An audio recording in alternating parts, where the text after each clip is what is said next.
So we're here in Abu Dhabi and the UAE. It's February 8th, 2018, and this is the session on international capital flows, strategic investments, and sustainable growth. And our focus is, can capital access make a difference? Can it create jobs? Can it create opportunities? Can we fund new industries? Global capital markets in 2007, we saw a compression of spreads, surging stocks around the world. This is leading the U.S. Federal Reserve and other central banks to consider a change in policy and potentially a change in interest rates by hiking them and a reaction to the strengthening of the global economy. But investors remain split over the near-term outlook, with high levels of potential risk, juxtaposed with markets up until the last couple weeks being fairly stable. Our opportunity here is to talk to four of the financial leaders of the world and see what roles they're playing, how they see capital flows at this time. And I'd like to start with Simon Cooper, CEO of Corporate Institutional Banking at Standard Chartered. And Simon, I'd like to start, for many people around the world, give us a sense of Standard Chartered's geographic footprint and type of business you're looking to do and expand. Sure, thanks, Mike. And so Standard Chartered is, I think, known for being a bank in Asia, in Africa, and in the Middle East. Although we're headquartered in London, the majority of our physical business is centered around that footprint. And as we start to talk today about the capital flows around the world, I think that trade-off between emerging markets and developed markets is going to be one that I think will be quite interesting. We would see that some 60% of world growth comes from the footprint in which we operate. And I guess what we're really about, Mike, is connecting capital. We're about facilitating trade and capital flows within that footprint that we operate in, but also connecting that footprint both outbound, but also inbound as investors start to come into our footprint. So when we talk, you get to spend very little time in London, even though the company's headquartered there. Where, if you looked at your passport at the end of the year, how many different countries would you be in, and where would it take you? So I think if you go onto some of the airline apps, you get a number of times to the moon. I got to Mars before Elon Musk did. so I've been around the world quite a bit. I go to the States 4 or 5 times, the UK fewer than 30 days if Her Majesty's government is listening from a tax return perspective. Spend time in the Middle East, time in Africa, time in Asia. So no, I support the world's airline industry quite a lot. And out of the more than 50 different countries in Africa, how many of them would we find the Standard Chartered footprint in? You'd see us in pretty much every country in Africa. We're now, with some of our peers' strategic direction, we're really the only foreign bank present across Africa. So big markets like Nigeria, Kenya, South Africa, Zambia. Throughout Africa, you'd find us. Thanks, Simon. Michael, let's step back for a moment. And I know in many ways over the years you've stated that knowledge is a commodity of some type. And you have attributed your amazing performance over the years in many ways to doing deep dive analysis. And I've found over the years, as I think back over more than 50 years, how few people really fully understand the macro and the micro area. And I know this is where you spend a lot of time thinking what could occur and how can it affect individual markets. Give us some insight as to what you're looking at today. Okay, well, Mike, again, thank you very much for having us here. I mean, the reality of the matter is that given the data available through various data services such as Bloomberg or whatever, and the knowledge that people accumulate through doing things like the CFA and various other things, the reality is that there is a commoditization of knowledge, in my view. Complexity can get you to a certain extent, but the reality is how do we go from knowledge to insight? And that needs imagination. And that imagination, for it not to be fantasy, needs to have a context. And the context which we use, and the lens which we use, is obviously the deep dive to actually understand what's going on in the markets. But in addition, and frankly most importantly, to try to understand what people aren't looking at. You know, where is the money flows? And that could well be also in the geopolitical sense. That is something else that's very poorly understood. To understand what the money flows are and how that allows you to have an impact in the quest for alpha. So, Michael, how did this young student from Australia, who later went to school in the United States for graduate school, how did this young student get this love of analyzing complicated things around the world? Well, the reality, I mean, I'm an engineer by training. I did physics, pure mathematics, electrical engineering. But the geopolitical stuff, the family's been living geopolitics ever since the 18th century, when the family went from Westphalia in Germany to Helsinki to Russia. My grandfather was involved in the as a junior subaltern in the Russian Revolution. He then went and worked in China. Wait a minute. What side was your grandfather in the Russian Revolution? We just need to get that one for the history. He was on the white side, but he was on the correct side in my view. But he then went to China, and again saw. Remember, there was a massive turmoil there. Went to China, yet more turmoil. In fact, I was born in China in 1953.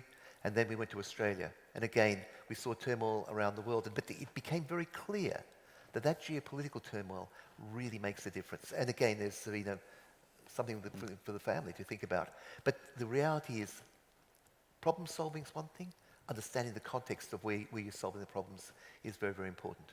So one of the things I know over the years, Michael, you've focused on is, what are some things that could disrupt capital flows, disrupt trade in the markets that no one is thinking about? Could you just give us one example of that? Okay, well, again, something nobody's thinking about. And again, one of the things I love doing is going to see various think tanks and whatever. And one of the things that came up, the obvious ones are things like Korea. One of the things that came up was if you pull up slide 8 to give you a sense. To give you a sense of, if you just look at the map, and maps are important to me. If you look at slide 8, this will be a massive issue. Remember, we are in a digital world, and you could have a natural event to do it, or you could have a terrorist event. If we lose our information, we are in deep trouble. This is a long-tail event, which I don't believe anybody's really thought about. Thankfully, our security forces are thinking about it, but again, this is one that's not on anybody's radar, in my view. And is that a broader cyber risk as well? This is actually a physical, but yes, of course, cyber is of course the other big one. But people have thought about cyber. Yeah. And again, but I'm not sure how much people have thought about the actual the railroad being torn up, right? Yeah. That's the interesting thing. And again, if I think about what happened to my family over the centuries, actually, I mean, railroads do get torn up. That's the problem. Yeah. Interesting. Steve, you've built, in many ways, a global firm today, looking all over the world to invest. And not only over the years that we've interacted together, not only do you look all over the world, you look for the most complicated areas that others might not be looking at today. Why don't you give us a couple examples? Thanks. It's great to be here. Thanks for having me. In the current environment, most of the developed world just broadly isn't as interesting as the emerging market or developing world. And you look at areas like Argentina, which there are a lot of opportunities, short-term, long-term, provincial. We find, in fact, every time I think about Argentina and discussing it, I end up buying more because I find it so interesting. You can buy short-term debt, call it 6-month debt, in pesos, Argentine pesos. You can hedge it to dollars and get about 10%. Now, this is in the context of an economy doing very well, a politically very stable situation. After Kirchner, they had Macri, who's been very positive for growth and for business, believe that their liquidity is excellent. And so we see the short term, if you want to do something that's relatively low risk. And then you Well, can Steve, go. let me stop for a moment here. Yeah. I think we have about, in our global capital markets group, an excess of 10 trillion with us here.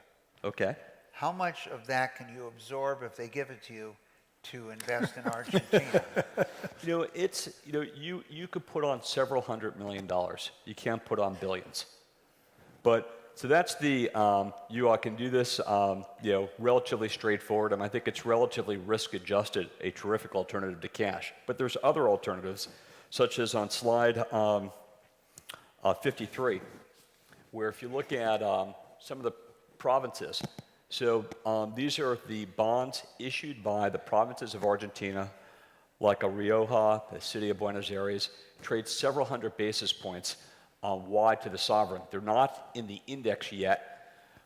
They tend to have better stats than what the rest of, they tend to have better stats than the sovereign, and in the absolute excellent stats for a province, you can get 200 basis points tightening almost 20%. So that's one area. Another area, you look at Greece, where we're seeing, we own a company, we're the largest or the majority shareholder of a telecom company. We can't wait to get the monthlies. It's just been really going very nicely. And we're just seeing broadly that country seems to have a big tailwind, and they've had, I think, good conversations with the IMF. So we happen to think that's a good area to invest in. And then finally, Puerto Rico, the Commonwealth, you have 21 boxes with 21 different outcomes. And you can go anywhere from something that's guaranteed from an insurance company, so really the underlying credit is something outside of Puerto Rico, and the issue is the exposure to Puerto Rico enough to potentially make the guarantee not good.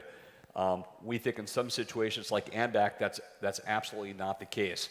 There are other situations like the sewer system, where there were negotiations before Maria happened or during Maria, where the bid-ask was par, and we think that's also an attractive situation. But there are 21 different boxes, 21 different outcomes, and we think that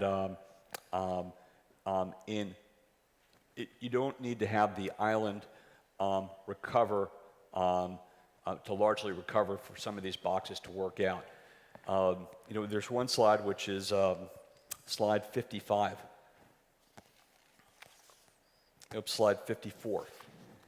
And it shows if you mark to market the debt where it's trading. So it's trading about 19% of GNP. Now the Federal Reserve in 2014, Federal Reserve of New York, which oversees the Commonwealth of Puerto Rico, put out a paper that suggested that they could support 60%. Other institutions have come out and suggested that they could support on 40%. So we think there's a healthy discount to where we think Puerto Rico stabilizes and what they could support. So we find it an interesting and provocative situation. Thanks, Stephen. Tom, today you have almost 300 billion or around 300 billion in assets. You have many different areas that you're investing in, and when I think of some of the areas that are of focus traditionally in the Middle East and other markets, they relate to real assets. Talk to us a little bit about how you structure your investing in real assets. Sure.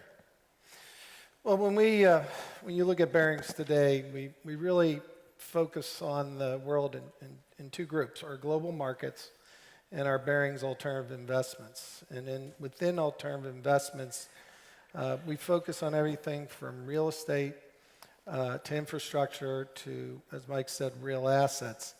And what we found that's interesting in real assets is over the years, really going back about 10 years ago, as we looked at getting more into private equity more directly,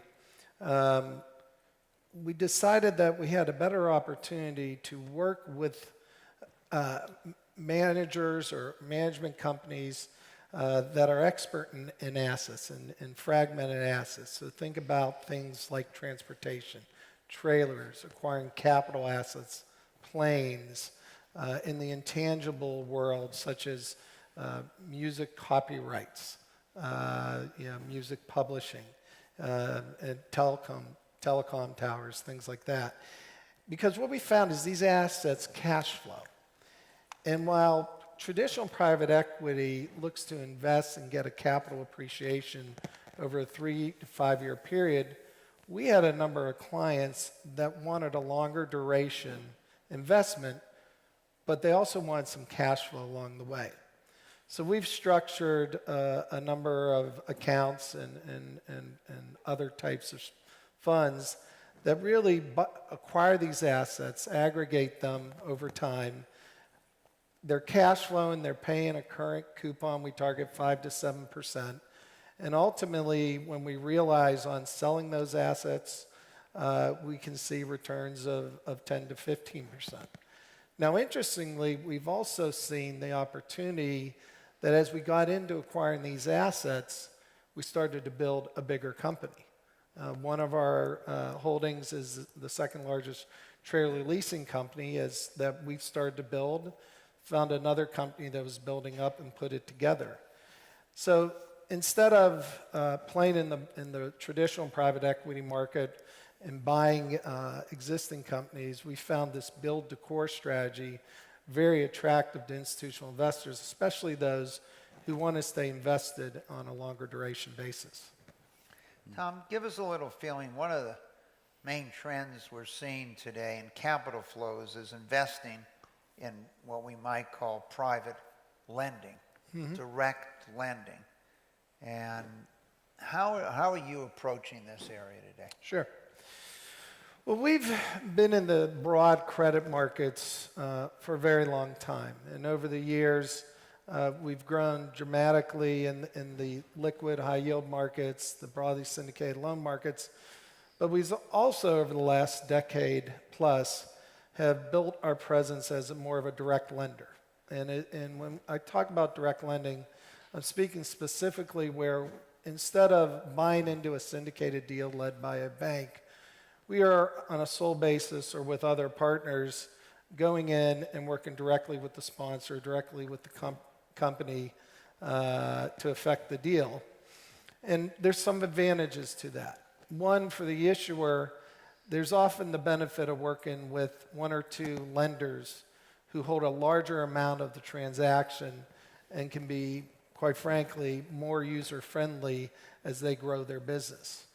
For us, we have more control of this situation. Oftentimes in a market like today where you see syndicated deals with light or no covenants, we can drive better structures. The other thing we did is we recognized that while the direct lending in the U.S. definitely accelerated post-crisis, it was also accelerating in Europe. And in 2009, we started doing it across Asia.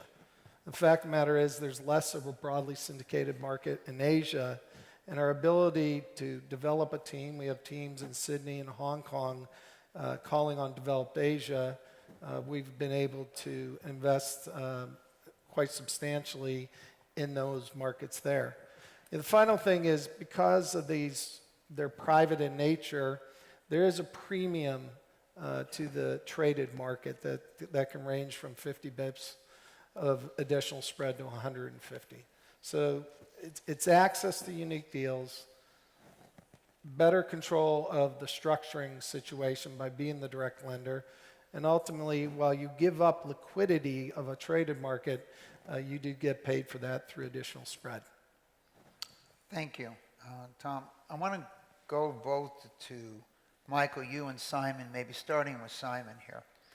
So in 2013, China made this significant announcement about a Belt Road Initiative, touching 68 countries, 65%, somewhat of the world's population, 40% of the world's economy. And I'd be interested in how each of you have responded to this, how you're focused on it from that standpoint, your outlook for the initiative. Will it succeed? I know in case of Standard Charter, you touched a good percentage of these countries. So kind of give us a feel. This announcement's made in 2013. It's 5 years later, 2018. What is Standard Charter's response? How do you see the opportunities? I think the first thing to observe is it is real. It's not just talk. It's not just a slogan. As you say, if you overlay Standard Charter's network and you overlay President Xi Jinping's Belt and Road Network, you've got a 75-80% correlation. So we're in the markets that he's talking about. And what we're seeing is physical investment. So those markets typically need infrastructure, power, water. China's starting to play an increasing part of providing capital flows into those investment opportunities. It's also playing a real role in terms of providing people. If you walk into an office in Kenya, you will probably have 3 or 4 Chinese people coming out before you go in. There really is a physical presence of China across that Belt and Road. And I think from Standard Charter's perspective, our role is to really help facilitate that investment, to provide investment opportunities, and to provide structure. Because we've just heard from all of you to my left that there's no shortage of capital. The issue is making that capital work and making the projects that are available bankable and or attractive, unless of course you've gone directly first, but assuming there is still a role for banks somewhere to make the projects bankable.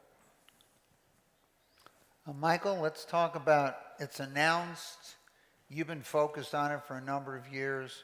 How do you look at that as an investor, and how might you be deploying capital? Okay, well, the first thing is follow the money. There's no question. So let's see where the money is. We've got a lovely chart on number 4, slide 4.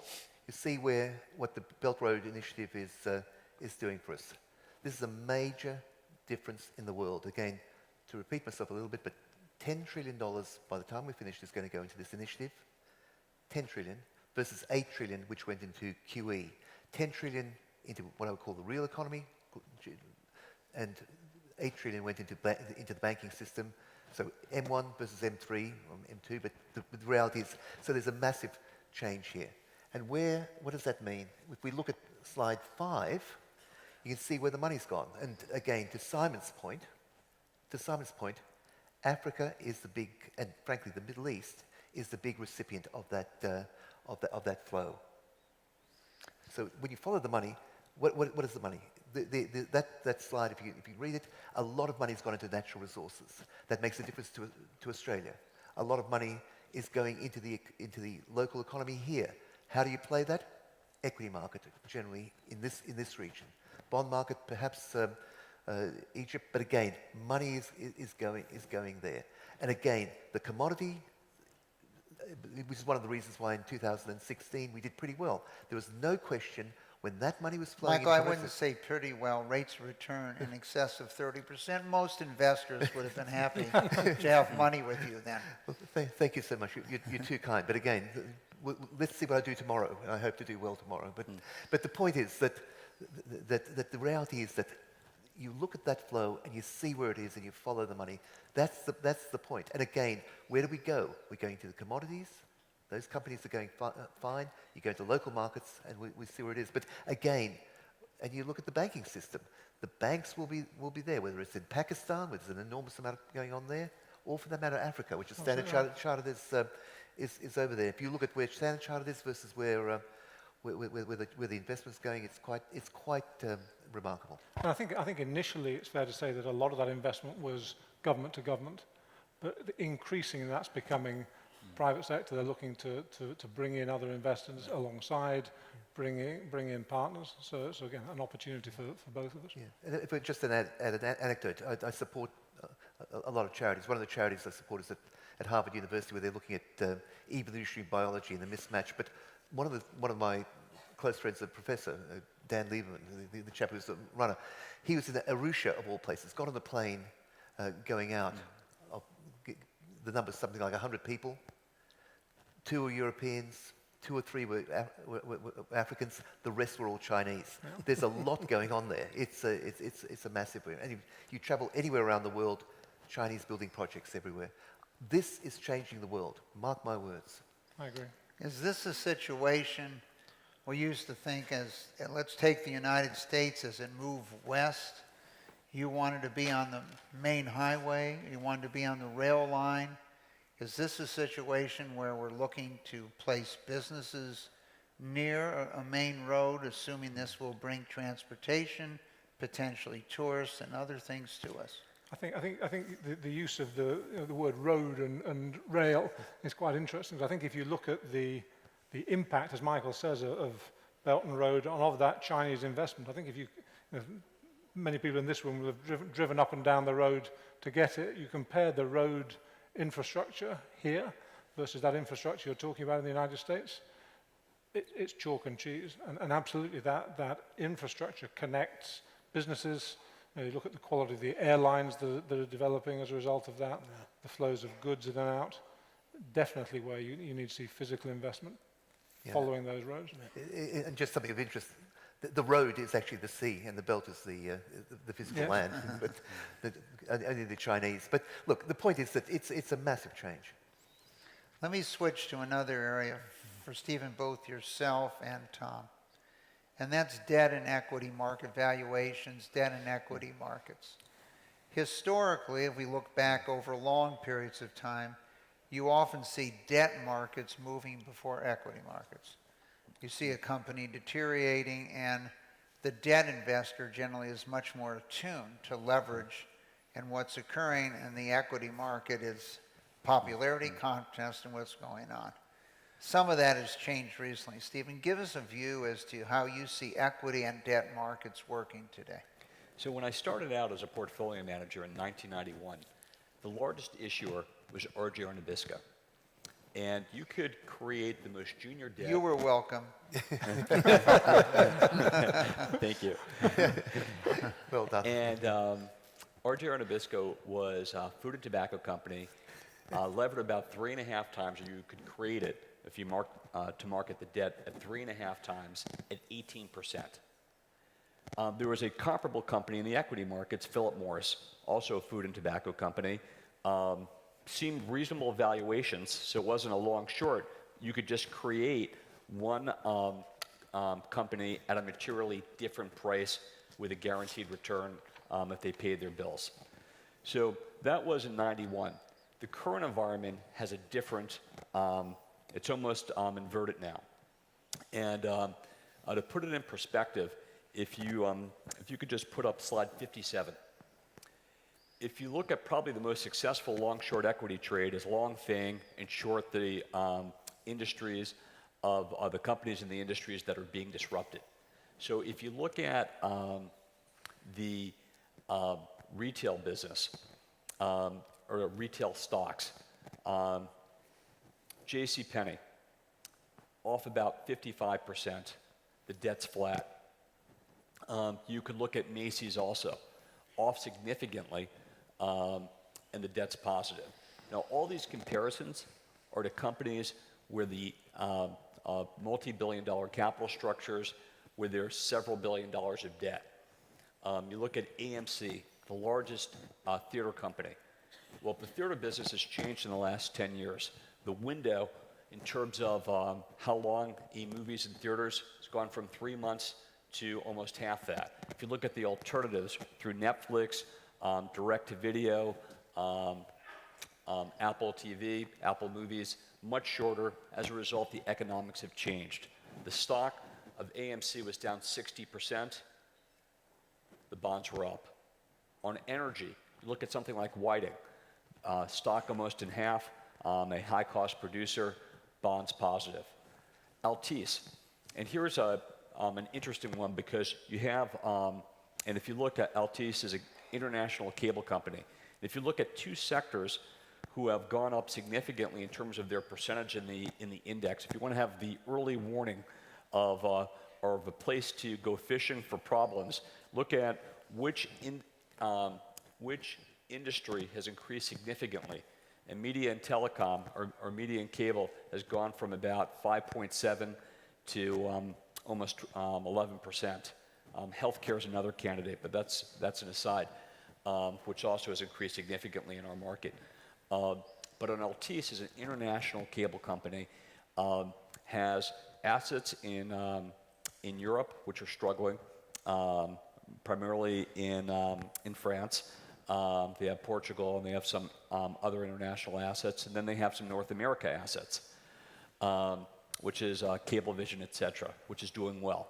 So they had a $10 billion market cap when they missed numbers. They missed numbers in the fourth quarter.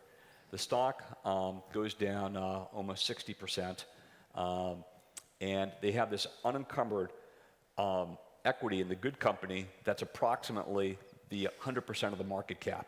What are they going to do? They could either use the excess equity to support the troubled division, or they could dividend out, or they could wait, but they decided to dividend out this year the unencumbered asset. So you had a company where the CEO was maximizing value for the equity at the expense of some of the bondholders in the division that's struggling. And we think that you're going to see that more as that you're going to see a lot more of that, particularly if you get increased dispersion and the options to refinance, et cetera, are tougher. Another example of an industry going through transition would be your classic telephones, your PTTs, or Frontier, which has $16 billion of debt. The stock is down 80%.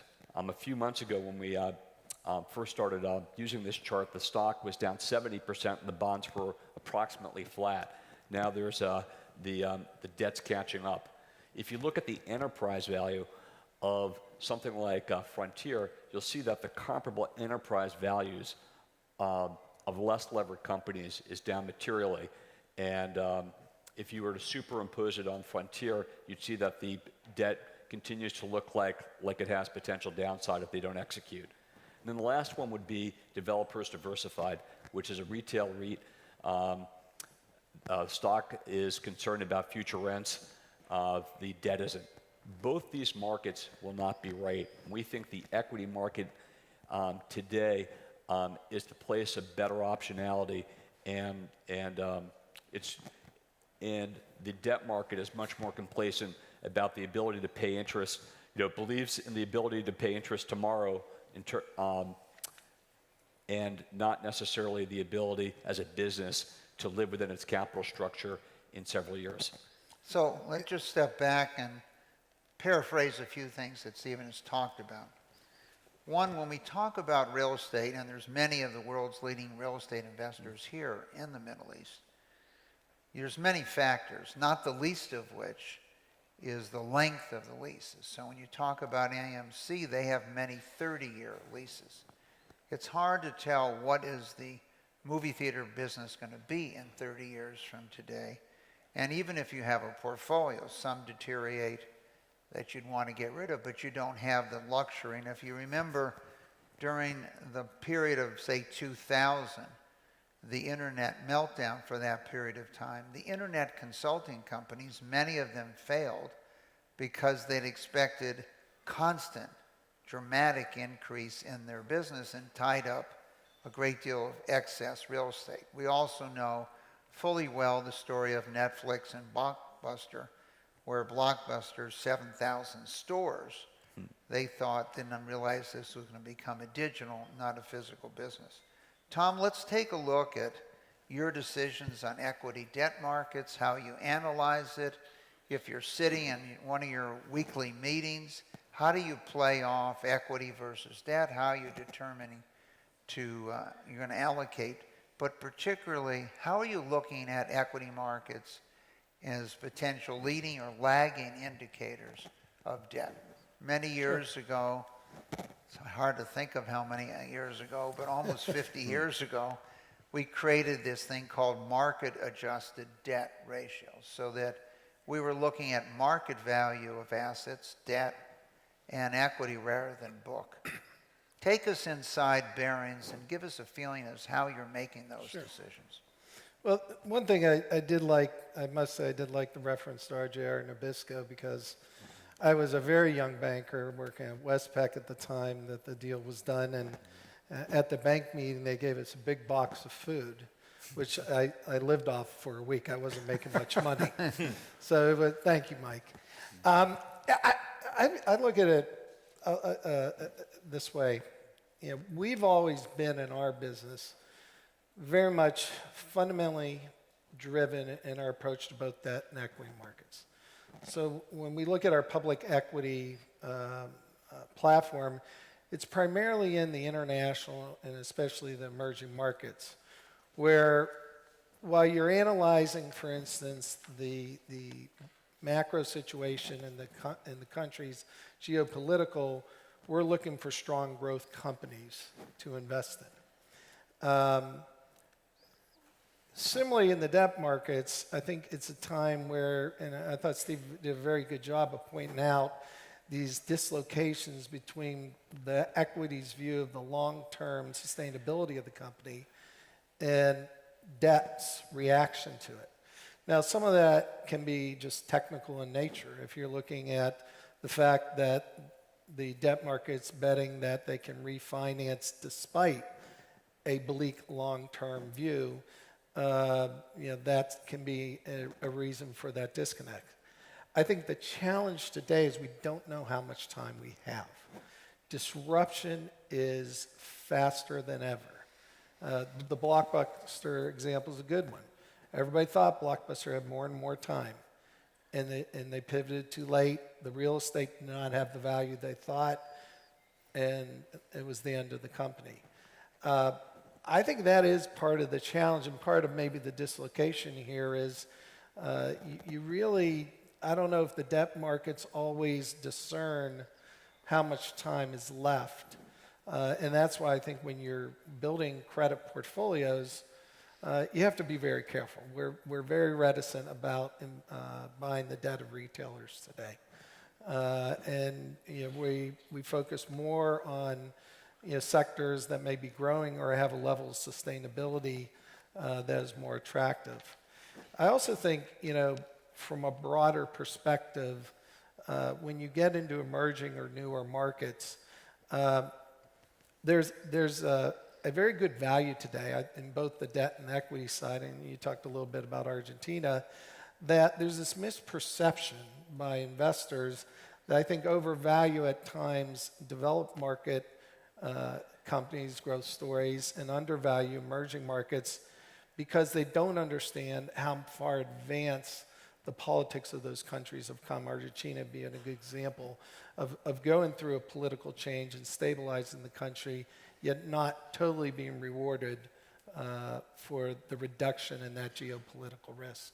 So I think in some ways, I don't know if equity markets are leading debt or whatever. I think it's just very hard to just look at the relative trends in the market, and this week was a good example where really for technical reasons around volatility, equity markets corrected very hard, and debt markets really didn't. So I just want some short answers here. Simon, let's start with you. You wake up or you're looking at markets, Dow Jones in the U.S. is off more than 1,000 points. Went down 500 the day before. U.S. government rates go up 10, 20 basis points. 20 years ago that would have been no volatility. Now it's extreme volatility. Take us inside the firm. What is the meeting? What is the discussion going on internally as you talk about maybe a potential increase in volatility? I think that the first thing is the F word that goes around the firm very quickly.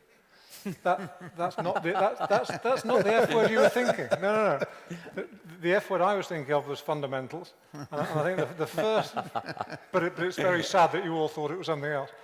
The reliance back on fundamentals. Where is growth coming from? Come back to those drivers of growth that Michael's talked about, I've talked about China, about Belt and Road, and making sure that we're firm in our convictions around that. And I think from a client perspective, increased volatility this year versus last year means clients are being more active in terms of hedging, in terms of protecting their risk, which gives us an opportunity to work closer with them. But definitely think of the F word. So when you say that, just as a sidelight, it was 1974, the markets are melting down. I was either in Singapore or Bangkok, I forgot what. I'm getting a call at 3:30 in the morning from the United States, and the value of airlines was decreasing, but the value of what were called airline equipment trust, where you were secured by 747s back in those days. And I was a little groggy. They woke me up and they said, the value of these things has dropped by 30% in the last week. And when you talk about fundamentals, my first reaction was, well, has someone invented a new plane in the last 24 hours that I don't know about? If not, just buy as many as you can. And I think that was a key point you were making here. These volatile periods get you back to what are the fundamentals. Michael, take us into CQS. What's happening? Increased volatility. Well, increased volatility allows us to trade more, which is actually very, very helpful. If we trade more, we've become more effective on this thing. We've got shorts and longs, so we are able to work around those situations. But again, we have to make sure that everything's been properly sized. We've got the correct margin in place in our hedge fund business, make sure that everything's in ship shape. And again, the point is, has anything changed? Are our fundamentals okay? And who's selling? But let's be clear. One of the big issues that we've got at the moment is the banks have got less balance sheet, thanks to to a certain extent to Volcker, but the reality is they've got less balance sheet specifically because of Basel III and Basel IV coming in, leverage ratios and whatever else. So there's less capital available to buffer it, and we also have a higher number of passive funds, but more importantly, momentum-driven funds. So, let's be clear. This thing can go down 5% without any problem once the algos kick in. And frankly, the algos are trading on seconds, and the fundamental guys are trading over months, years, decades. So I mean, we make sure we've got the right amount of capital to do whatever. And frankly, on a time like that, we were buying last when it came down, because again, it goes back to we felt very comfortable with where we were. Because volatility has essentially become an asset class of its own now. I mean, as you look across the instruments you're talking about, it does become technical. And mind you, there are some products out there which really are quite frightening. I mean, some of these cliquet products. I mean, and not only those products in themselves, but who's taking on the other side. And again, you have to think about that as well. Some of the banks were quite So happy. Simon, let me pick up on the point you and Michael made, just for the audience here. When gambling first came to Macau, it was so crowded that you had the people sitting at the table betting, but the people behind them standing in line would be betting against each other at that point in time, because the demand exceeded supply. And what both of you have driven at here are really two or three key items that maybe Stephen and Tom can also flesh out here. One, the traditional trading of investment banks, etc., are carrying substantially lower positions. Therefore, they're not going to stand in the way in the short-term flows here. And when I look at them, when I think of the positions which I carried in 86, in some case, in $86, they were larger than the entire street today. Second, you've raised the issue, similar to the people betting in Hong Kong, not at the table, but behind each other. It's not necessarily the underlying securities. It's the credit on debt that's trading far larger volume. It's the volatility on stocks or markets that's trading. Stephen, take us over to Golden Trade, a little more volatility in the market. How are you taking advantage of it last week and this week? Sure, just to comment about the street is very light positions, but one of the other factors in the market is how many firms out there can bid for $1 billion for something that they felt attractive in a single, in a day. And there's a lot more firms that can make $1 billion, $2 billion, $3 billion on the buy side. So that is a mitigating factor. In terms of... Let me paraphrase. So essentially, the investors, the money managers themselves are really the market makers.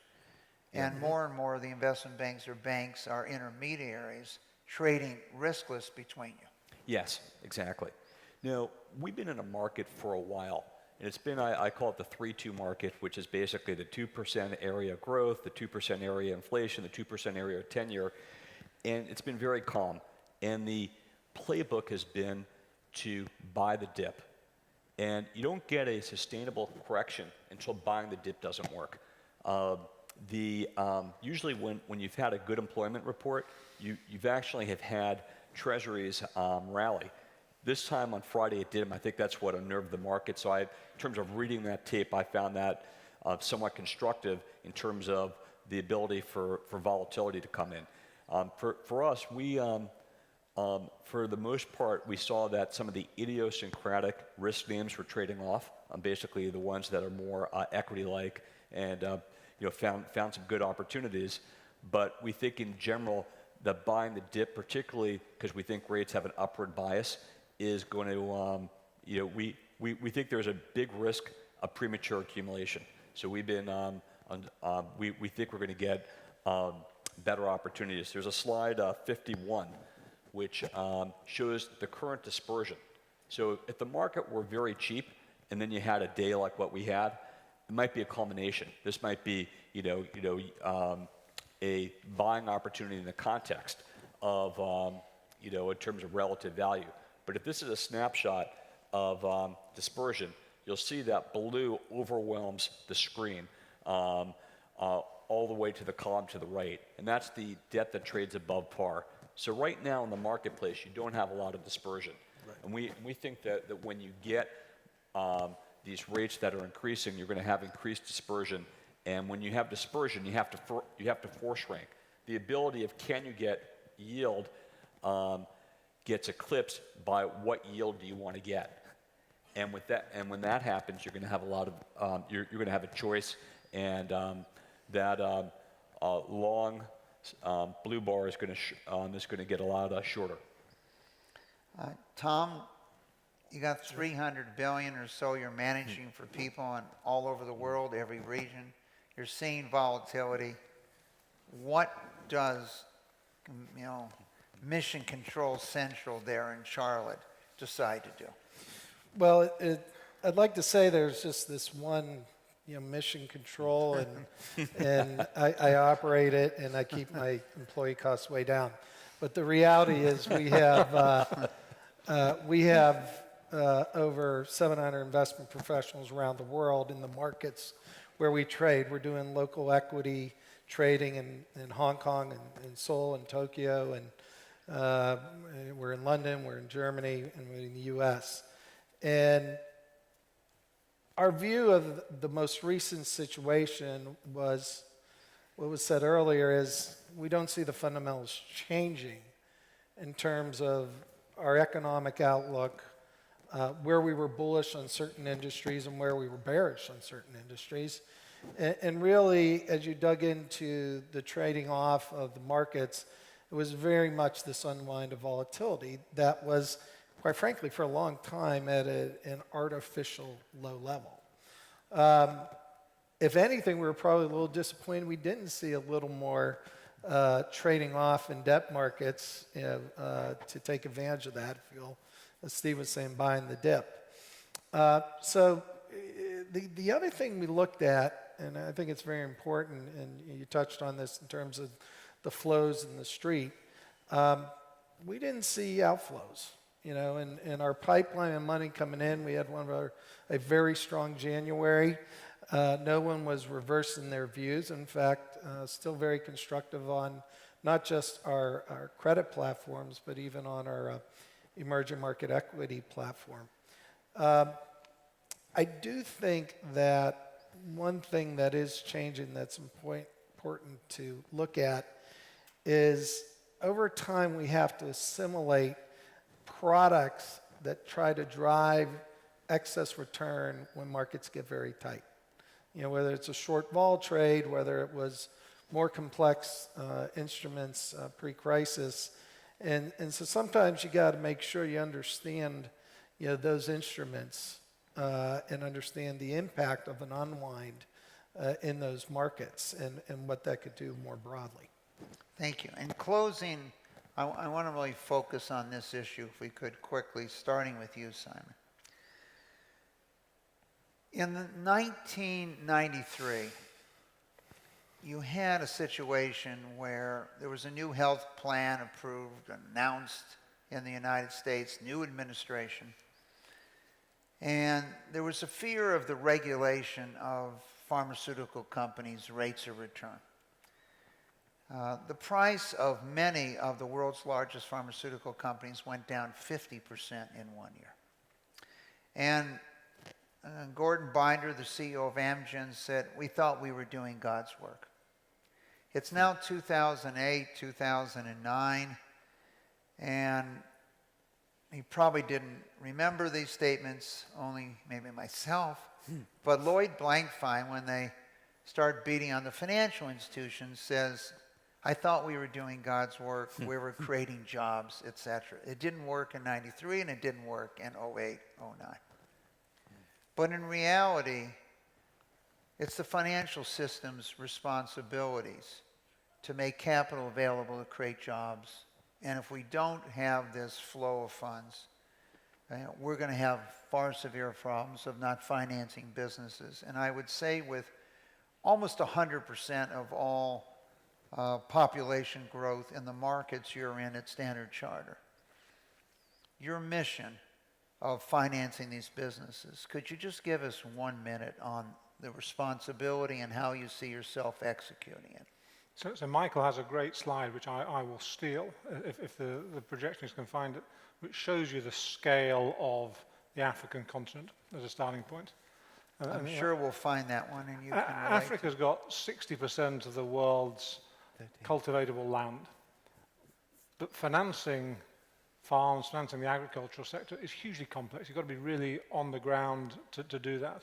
So one of the things that we've been doing is working with agencies such as Land Bank in South Africa and bringing together development capital alongside ourselves to mobilize the capital you're talking about, Michael.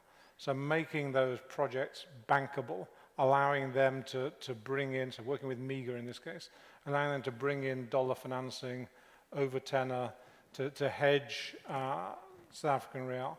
And that is going to create jobs. It's going to raise income.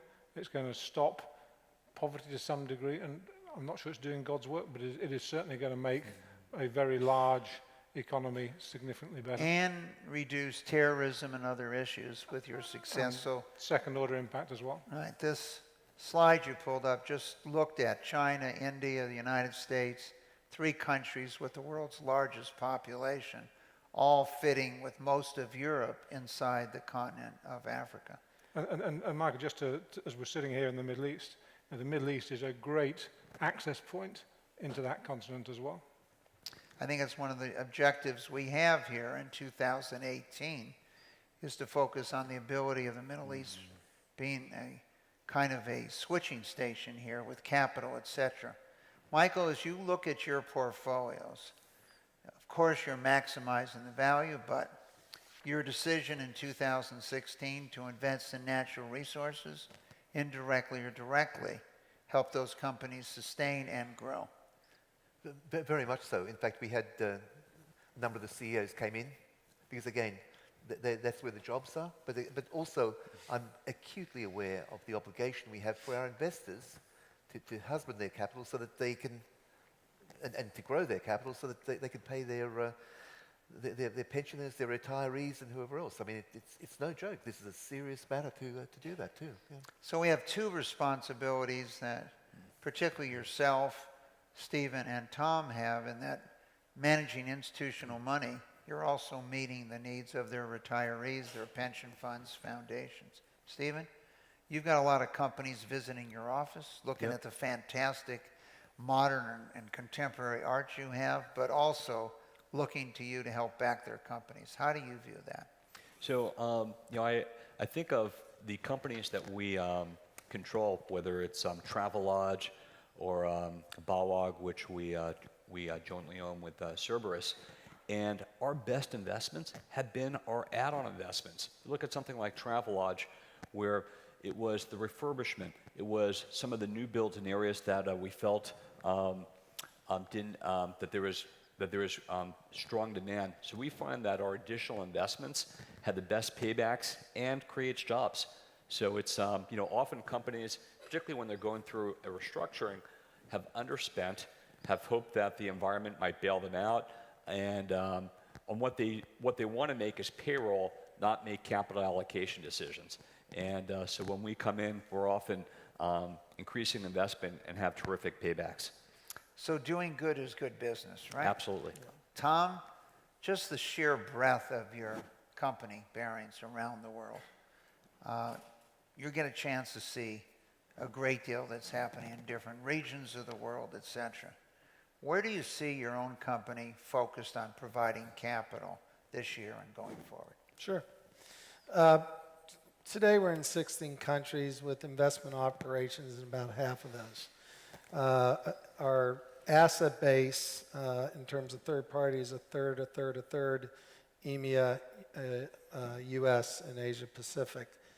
We have a fundamental belief that we want to not just be a global investor, but we want to be a local provider of capital.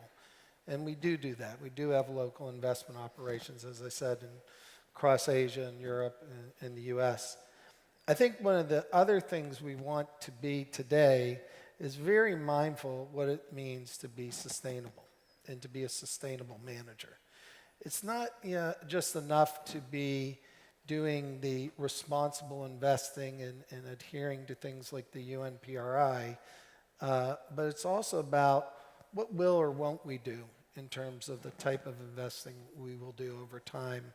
Where will and where will we not expand our business over time? And I do think that's going to be very important. I think our investors, our pensions, their insurance companies, their banks, their sovereign wealth funds, but more importantly, the constituents of those organizations want to know how the money's being used. And I think that's a trend that is not going to end, nor should it. Well, thank you. So I hope we can step back and look at this session. It'll be up on the web a couple years from now and look back at some of the comments we've made. But I think one of the things we've seen in the capital flows that these organizations, whether it's Standard Chartered, CQS, Golden Tree, Barings, are part of the system and part of the issue of trying to help grow the world's economy. I want to thank you for joining us today and wish you the best. Thank you. Thank you. Michael, as always,